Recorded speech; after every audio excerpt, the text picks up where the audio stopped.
अगर मैं आपसे पूछूं जी जुमला किसे कहते हैं उर्दू में, जो तरीका हमने इख्तियार किया है कि सीखी हुई जुबान की मदद से हम नई जुबान के रूल समझकर उसको सीखेंगे, तो उर्दू में जुमला किसे कहा जाता है जी? अल्फाज का मजमुआ। जिसका अल्फाज के मजमुआ को जुमला कहते हैं। अभी ज़रा खान साहब की डेफिनेशन को लेते हैं। इन्होंने कहा जी अल्फाज का मजमुआ जुमला कहलाता है। तो मेरे पास अल्फाज हैं जी। अल्फाज क्या होते हैं? लफ्ज़ की जमा, ठीक है। तो मेरे पास दो अल्फाज हैं। एक लफ्ज़ है जी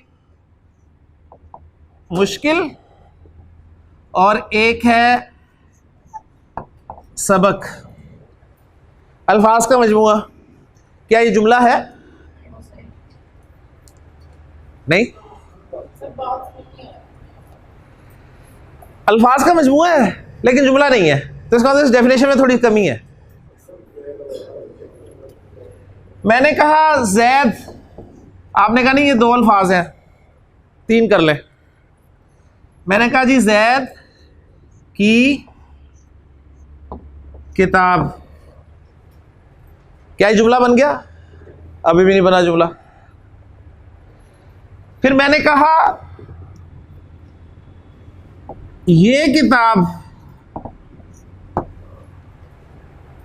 जुमला नहीं बना। आप कहेंगे एक लफ्ज लग जाए और साथ तो जुमला बन सकता है, लेकिन अल्फाज का मजमुआ जो आपकी डेफिनेशन है उसके मुताबिक ये जुमला नहीं है। और एक और मैं कहता हूं जी किताब में, ये भी जुमला नहीं है। तो गोया जुमला क्या होगा? हम कहेंगे ये किताब है। अब जुमला बन गया।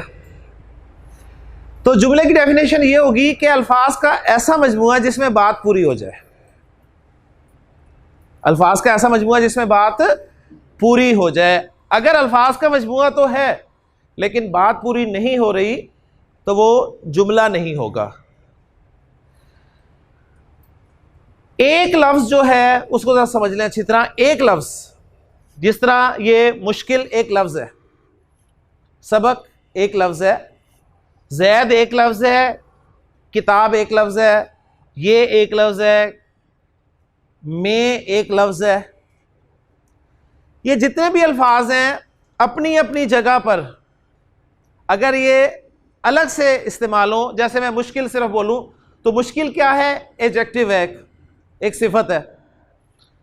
सबक क्या है? एक इसम है, ठीक है ना, नाउन है। वो भी इस सिफत भी इसम की कैटेगरी में जा रही है, आपको पता है।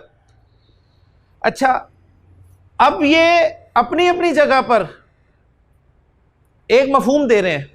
हर लफ्ज अपनी अपनी जगह पर एक मफहूम दे रहा है। तो एक लफ्ज इनमें से, इन सब अस्मा में से एक लफ्ज अपनी जगह पर मुफरद कहलाता है जी। मुफरद, मुफरद मीन्स सिंगल वर्ड, एक लफ्ज। ये मुफरद है, ये भी मुफरद, अलग ही से रखें जरा। लेकिन मैंने मुफरद को मुफरद से मिलाया, मुफरद को मुफरद से मिलाया तो एक चीज बन गई जिसे हम मुरक्कब कहते हैं। मुफरद प्लस मुफरद मुरक्कब, मुफरद प्लस मुफरद मुरक्कब, मुफरद प्लस मुफरद मुरक्कब, मुफरद प्लस मुफरद मुरक्कब, मुफरद प्लस मुफरद मुरक्कब। ये सब मुरक्कब है दोनों तरफ वाले। लेकिन ये वाला जो हिस्सा है, ये वाली जो साइड है, मुकम्मल मुरक्कब नहीं है, एक मुरक्कब नाकिस है, बात पूरी नहीं हो रही। तो ये वाला मुरक्कब जो है इसे हम कहेंगे जी मुरक्कब नाकिस।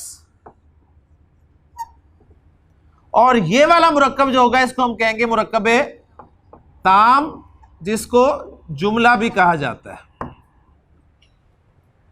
तो गोया कोई भी लफ्ज तने तनहा अगर इस्तेमाल हो रहा होगा तो ग्रामर की इस्तिलाह में उसे मुफरद कहा जाएगा।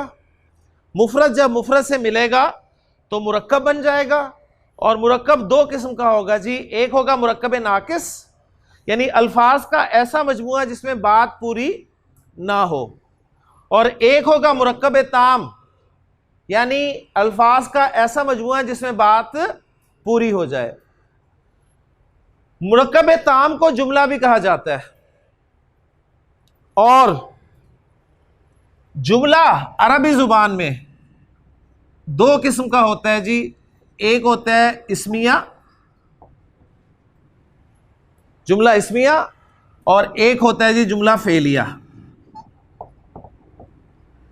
सिंपल ही पता चल रहा है आपको इन नामों से कि जुमला फेलिया वो जुमला होगा जो फेल से शुरू होगा, और फेल चूंकि अभी हमने पढ़ा ही नहीं, शुरू ही नहीं किया, लिहाजा जुमला फेलिया हमारा टॉपिक नहीं होगा अभी।